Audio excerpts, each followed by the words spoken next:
నమస్తే welcome to our channel నేను సిరి Kannada actor Darshan కేసులో అయితే పవిత్ర గౌడ చాలా అంటే నేను తప్పు చేశా అని చెప్పేసి బాధపడుతుంది. అసలు ఎవరి పవిత్ర గౌడ ఎందుకు తప్పు చేశా అని ఫీల్ అవుతుంది, అసలు ఏం జరిగింది? సో ఈ అంశాన్ని మనకి వివరించడానికి మనతో పాటు ఉన్నారు ప్రముఖ సినీ క్రిటిక్ యజ్ఞమూర్తి గారు. నమస్కారం సార్. నమస్తే సిరి. సార్, ఇప్పుడు చూస్తుంటే నేను తప్పు చేశా అని చెప్పేసి పవిత్ర గౌడ ఫీల్ అవుతున్నారు. అసలు ఎందుకు ఫీల్ అవుతున్నారు? అంటే దర్శన్ కేసులో నేను తప్పు చేశా అని చెప్పేసి తను ఫీల్ అవుతున్నారు. అంటే తప్పు చేశా అని అసలు ఎవరికి చెప్తున్నారు? మన అందరికీ తెలుసు, ఛాలెంజింగ్ స్టార్గా అభిమానులు పిలుచుకున్నటువంటి కన్నడ స్టార్ హీరో దర్శన్ని పోలీసులు మన బుధవారం రోజు అరెస్ట్ చేసి రిమాండ్కి తరలించడం మనకు తెలుసు.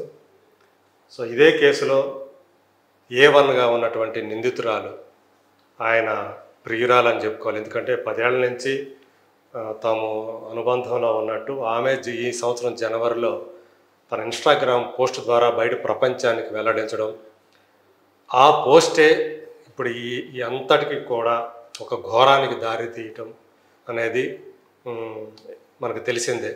సో ఆమె పెట్టిన ఆ పోస్టుని చూసి తట్టుకోలేకపోయిన దర్శన్ అభిమాని ఒక రేణుకాస్వామి అని చిత్రదుర్గ అనే ప్రాంతానికి చెందిన ఒక మెడికల్ షాప్లో పనిచేసే అతను ఆమెని అసభ్య పదజాలంతో దూషిస్తూ అశ్లీల చిత్రాలు ఆమెకి మెసేజ్లు చిత్రాలు ఆమెకి పోస్ట్ చేశాడని చెప్పేసి దీన్ని ఆమె దర్శన్ దృష్టికి తీసుకెళ్లడంతో దర్శన్ అదే ప్రాంతానికి సంబంధించిన చిత్రదుర్గ ప్రాంతానికి చెందిన తన మరో అభిమాన సంఘానికి అధ్యక్షుడైనటువంటి రఘు అనే అతని స్నేహితుల ద్వారా సో అతన్ని రప్పించి రేణుకాస్వామిని తన దగ్గరికి రప్పించుకొని ఒక ఫామ్ హౌస్లో నిర్బంధించి అతన్ని కొట్టి తర్వాత వాళ్ళు కూడా అభిమానులు అందరూ కూడా కొట్టడంతో అతను చనిపోవటం, ఆ తర్వాత అతని బాడీని ఒక డ్రైనేజ్లో పడేయటం. సో ఆ బాడీని కుక్కలు అత్యంత దారుణంగా కుక్కలు పీకు తింటుంటే ఒక డెలివరీ బాయ్ చూసి, ఫుడ్ డెలివరీ బాయ్ అనుకుంటా, అతను చూసి పోలీసులకి సమాచారం అందించడం. సో అప్పుడు ఇదంతా ఈ కేసు అంతా కూడా బయటపడటం ఇవన్నీ చూసాం. మరి ఇప్పుడెందుకు పవిత్ర గౌడ తప్పు చేశాను ఎందుకు అంటుందంటే, విచారణ సమయంలో అంటే బుధవారం గురువారం 2 రోజుల పాటు పోలీస్ కస్టడీలో ఆమె ఉన్నారు.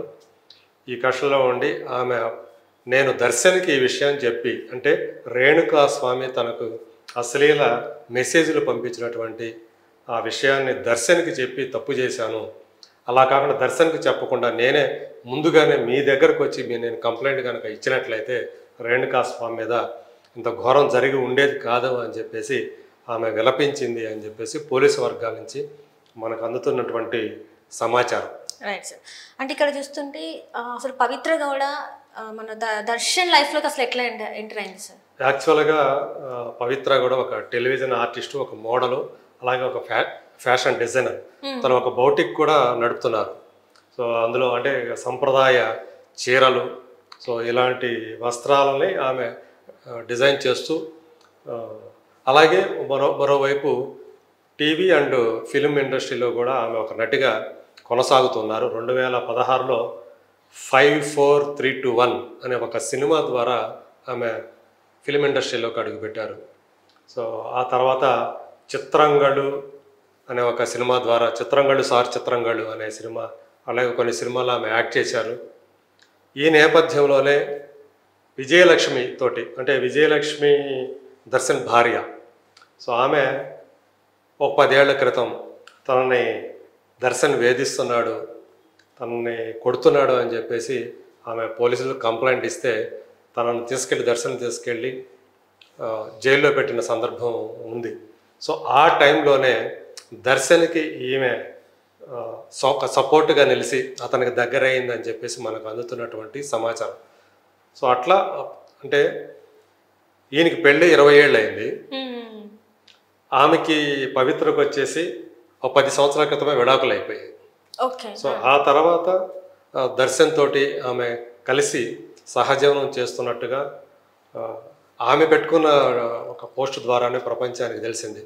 మన బంధానికి 10 ఏళ్ళు అని చెప్పేసి ఆమె పెట్టుకోవటం, దీన్ని చూసి మళ్ళీ విజయలక్ష్మి స్పందించి, దర్శన్ భార్య స్పందించి, మా జీవితాల్లో రావడానికి నీకేం హక్కు ఉంది, నీ మీద కేసు పెడతానని చెప్పేసి ఆమె గొడవ చేశారు. అప్పుడు సో ఏదేమైనా ఆ పోస్టు అంటే ఆమె అట్లా ఒక దర్శన్ వ్యక్తిగత జీవితంలోకి వాళ్ళ భార్యాభర్తల జీవితంలోకి ఈమె పవిత్ర గౌడ అక్రమంగా చొరబడ్డారని ఫీల్ అయినటువంటి రేణుకా స్వామి ఆమెతోటి అట్లా కామెంట్లు పెట్టడమే కాకుండా ఆమె పోస్ట్కి స్వయంగా ఆమె అశ్లీల మెసేజ్లు పంపటం ఇవన్నీ జరగటం ఇదంతా తదనంతరం జరిగినటువంటి పరిణామాలు. ఆమెకు మొదటి భర్త ద్వారా పవిత్ర గౌడకి ఒక కుమార్తె కూడా ఉంది, ఖుషి గౌడ అని చెప్పేసి. సో ఆ ఖుషి గౌడతోటి ఆమె పుట్టినరోజుకి తన పుట్టినరోజుకి కూడా దర్శన ఆ అమ్మాయితో కూడా కలిసి డ్యాన్స్ చేస్తున్న వీడియోస్ కూడా వైరల్ అయ్యాయి ఈ మధ్య కాలంలో. అలా మొత్తానికి అయితే లేటెస్ట్ పోలీసుల విచారణలో తేలింది ఏమంటే రేణుకా స్వామి మర్మాంగం మీద బూటు కాలితోటి దర్శన్ కొట్టడం వల్లే అతను చనిపోయాడు అని చెప్పేసి, అంటే అందులో ఎవరైతే పార్టిసిపేట్ చేశారో వాళ్ళందరూ కూడా చెప్పిన మాట. ఈవెన్ పంచనామాలో కూడా అంటే పోస్ట్ మార్టంలో కూడా మర్మామయం మీద బలమైన దెబ్బ తగ్గటం వల్లే రేణుకా స్వామి చనిపోయాడని డాక్టర్లు కూడా నిర్ధారించారు. సో అది చేసింది అలా కొట్టింది దర్శనే అని చెప్పేసి అక్కడ అంటే అతన్ని కొట్టిన వాళ్ళ రేణుకా స్వామిని కొట్టిన వాళ్ళు కూడా వాంగ్మూలం ఇచ్చారు. వాళ్ళు కూడా పోలీసుల విచారణలో చెప్పారు. సో దీన్ని బట్టి దర్శన్ చాలా క్లిష్టమైనటువంటి పరిస్థితిని ఎదుర్కొంటున్నాడని మనం చెప్పుకోవాలి. సో అది కనుక కోర్టులో కనుక నిరూపణ అయితే వీళ్ళు బలమైనటువంటి ఈ సాక్షుల్ని అలాగే డాక్టర్ల యొక్క వాళ్ళు ఇచ్చినటువంటి సర్టిఫికెట్ని వీళ్ళన్నీ కూడా నిరూపించగలిగితాయని కనుక ఖచ్చితంగా దర్శన్కి ఈ కేసులో జైలు శిక్ష పడక తప్పద పరిస్థితి కనిపిస్తుంది. అతనితో పాటు అతన్ని ప్రేరేపించినందుకు గాను, ఎందుకంటే ఇందులో ఎక్కిజుడు బనుగా ఉంది, ప్రథమ నిందితురాలుగా ఉంది పవిత్ర గౌడ. కాబట్టి ఆమెకు కూడా పెద్ద శిక్ష పడే అవకాశాలు అయితే ఉన్నాయి.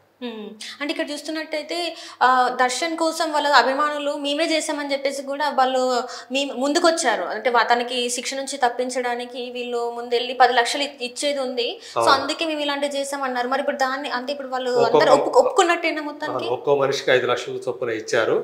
వాటిని కూడా పోలీసులు రికవరీ చేసే పనిలో ఉన్నారు.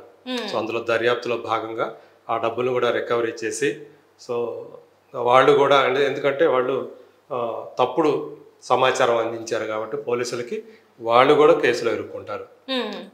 సో ఇట్లా ఏదేమైనా సరే ఒక విషాదకరమైనటువంటి అంశం. తన అభిమానినే దర్శన్ లాంటి ఒక స్టార్ హీరో చంపడం, హత్య చేయడం, పైగా తనే కొట్టి చంపాడని కూడా సాక్షులు చెప్తున్నటువంటి విషయం, డాక్టర్లు కూడా నిర్ధారించినటువంటి విషయం. కాబట్టి సో ఇలాంటి చర్యలు అంటే ఏదైతే వివాహేతర సంబంధాలు ఈ మధ్యకాలంలో చాలా ఎక్కువగా చూస్తున్నాం మనం, అటు టెలివిజన్ రంగంలోనూ ఇటు ఫిలిం ఇండస్ట్రీలోనూ ఇలాంటి వివాహేతర సంబంధాలు అనేవి చాలా దారుణాలకి, చాలా ఘోరాలకి దారితీస్తున్నాయి.